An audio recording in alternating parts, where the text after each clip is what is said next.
എനിക്ക് അതെ.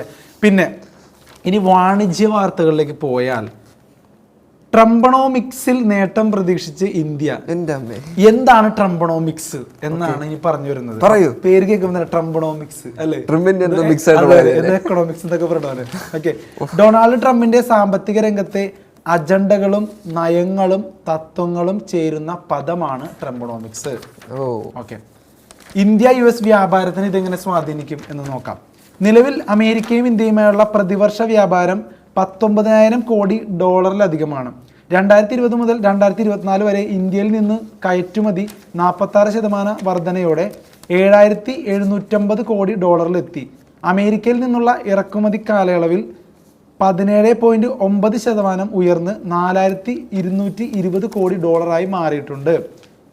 ചൈന +1 നയത്തിൽ പ്രതീക്ഷ. ചൈനയ്ക്ക് ബദലായി ഏഷ്യയിൽ ഒരു നിർമ്മാണ കേന്ദ്രമെന്ന അമേരിക്കയുടെ നയ തീരുമാനം ഇന്ത്യക്ക് ഏറെ ഗുണകരമാകും എന്നാണ് പറയപ്പെടുന്നത്. ചൈനയിലേക്ക് കൂടുതൽ പോകാനുള്ള സാധ്യത കുറയ്ക്കുകയാണ് അമേരിക്ക. അതുകൊണ്ട് അത് ഇന്ത്യക്ക് ഗുണകരമാകും. ചൈനയോട് വലിയ താല്പര്യമില്ലെന്നൊക്കെ അമേരിക്ക കല്ലിൽ താല്പര്യമൊന്നുമില്ല ചൈനയിൽ. ഇപ്പോൾ ഒളിമ്പിക്സിനാണെങ്കിലും അമേരിക്കനെ പൊട്ടിക്കണ ചൈനയല്ലേ, ചൈനയെ പൊട്ടിക്കണ അമേരിക്കയാണ്. അതുകൊണ്ട് തന്നെ ചൈനയോട് വലിയ താല്പര്യമൊന്നുമില്ല, അങ്ങോട്ടും അതുകൊണ്ട് ഇന്ത്യക്ക് ഇതേറെ ഗുണകരമാകും. ചൈനയോടുള്ള അമേരിക്കയുടെ അകൽച്ച ഇന്ത്യക്ക് ഗുണകരമാകുമെന്നാണ് അനലിസ്റ്റുകളൊക്കെ സൂചിപ്പിക്കുന്നത്. ഇന്ത്യക്ക് ഏറെ ഗുണകരമാകുന്ന ഈ തീരുമാനം ഇലക്ട്രോണിക്, വാഹന, സെമി കണ്ടക്ടർ മേഖലകളിൽ നേരിട്ടുള്ള വിദേശ നിക്ഷേപമെത്താൻ സാഹചര്യം ഒരുക്കും. ട്രംപ് താരിഫ് യുദ്ധം പ്രഖ്യാപിച്ച രാജ്യങ്ങളുടെ ആദ്യ പട്ടികയിൽ ഇന്ത്യ ഇല്ലാത്തത് ശുഭസൂചനയാണെന്നും കയറ്റുമതിക്കാർ പറയുന്നു. അതായത് താരിഫ് യുദ്ധം കുറെ പേരായിട്ട് പ്രഖ്യാപിച്ചിട്ടുണ്ട്, അതിൽ ഇന്ത്യ ഇല്ല. ഇന്ത്യയോട് വളരെ നല്ലൊരു നിലപാടാണ് ട്രംപ് എടുക്കുന്നത്. അതൊരു വളരെ വളരെ നല്ലൊരു കാര്യമാണ്. നരേന്ദ്രമോദിയുടെ സൗഹൃദ വിജയം എന്നൊക്കെ വേണമെങ്കിൽ പത്രങ്ങൾക്ക് വേണമെങ്കിൽ ടൈറ്റിൽ കൊടുക്കാം അല്ലേ.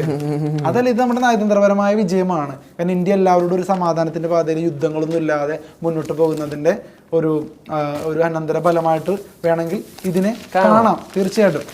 കാരണം ഇന്ത്യ അങ്ങനെയുള്ള ചില രാജ്യങ്ങളാണ് ലോകത്ത് യുദ്ധം ഉണ്ടാകരുത് എന്ന് വിചാരിച്ച് മുന്നോട്ട് പോകുന്നത്.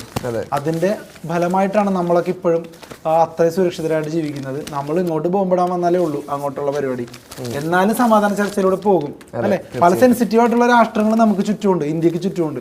എന്നിട്ടും ഇത്തരത്തിലിപ്പോ റഷ്യ, ഉക്രൈനൊക്കെ പോലെ അല്ലെങ്കിൽ ഇസ്രായേല്, ഗാസയൊക്കെ പോലെ യുദ്ധം നടക്കാത്തത് നമ്മുടെ ഒരു നിലപാടാണ്, ഒരു മതേതരത്വ നിലപാടാണ് അല്ലെ. നമ്മുടെ ഭൂമി നമ്മുടെ മാത്രം അങ്ങനൊന്നുമില്ല, എല്ലാവർക്കും ഉണ്ട്. പിന്നെ അനധികൃത കുടിയേറ്റം നമ്മൾ എന്തായാലും ഒഴിവാക്കുകയാണ്. തൊട്ട് അനധികൃത കുടിയേറ്റം നമ്മൾ നൈസായിട്ട് ഇന്ത്യ അനധികൃതമായ കുടിയേറ്റം ഇന്ത്യ തടയിടാൻ പോകുന്നുള്ളൊരു അമേരിക്ക ചെയ്യുന്നുണ്ട്. അനധികൃത കുടിയേറ്റം ഇതാക്കി ഇന്ത്യക്കാർക്കടക്കം പ്രശ്നമുണ്ട്.